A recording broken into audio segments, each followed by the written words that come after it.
children, I'm going to read your story today, which is The Snail and the Whale. And I know the reception children have been doing a little bit of work about the snail and the whale, so I thought it would be nice for me to read that for you. This is a tale of a tiny snail and a great big grey-blue humpback whale. This is a rock as black as soot, and this is a snail with an itchy foot. The sea snail slithered all over the rock and gazed at the sea and the ships in the dock. And as she gazed, she sniffed and sighed. "The sea is deep and the world is wide. How I long to sail," said the tiny snail. These are the other snails in the flock, who all stuck tight to the smooth black rock, and said to the snail with the itchy foot, "Be quiet, don't wriggle, sit still, stay put." But the tiny sea snail sighed and sniffed, then cried, "I've got it, I'll hitch a lift." This is the trail of the tiny snail, a silvery trail that looped and curled and said, "Lift wanted around the world."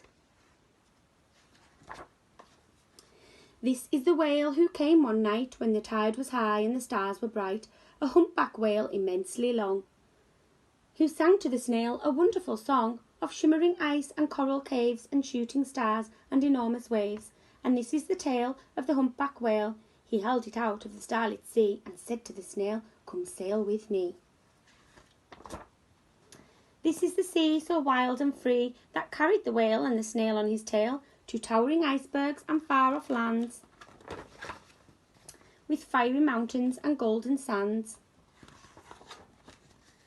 These are the waves that arched and crashed, that foamed and frolicked and sprayed and splashed the tiny snail on the tail of the whale.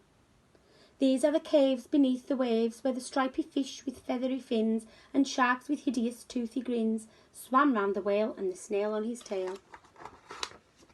This is the sky so vast and high, sometimes sunny and blue and warm, sometimes filled with a thunderstorm, with zigzag lightning flashing and frightening the tiny snail on the tail of the whale. And she gazed at the sky, the sea, the land, the waves and the caves and the golden sand. She gazed and gazed, amazed by it all, and she said to the whale, "I feel so small." But then came the day the whale lost his way. These are the speedboats running a race, zigging and zooming all over the place, upsetting the whale with their ear-splitting roar, making him swim too close to the shore.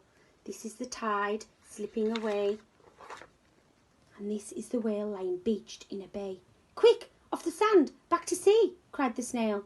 "I can't move on land, I'm too big," moaned the whale.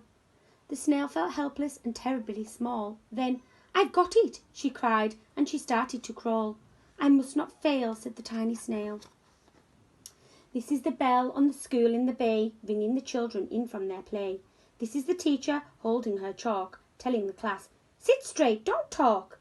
This is the board as black as soot, and this is the snail with an itchy foot. "A snail, a snail!" The teacher turns pale. "Look," say the children, "it's leaving a trail."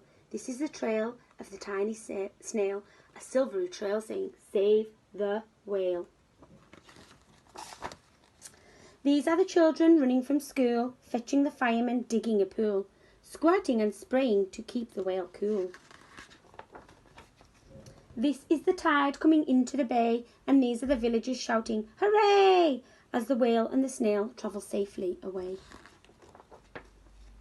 Back to the dock and the flock on the rock, who said, "How time's flown, and haven't you grown?"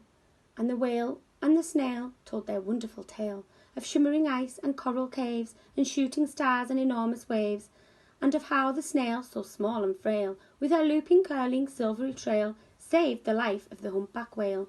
Then the humpback whale held out his tail, and on crawled snail after snail after snail.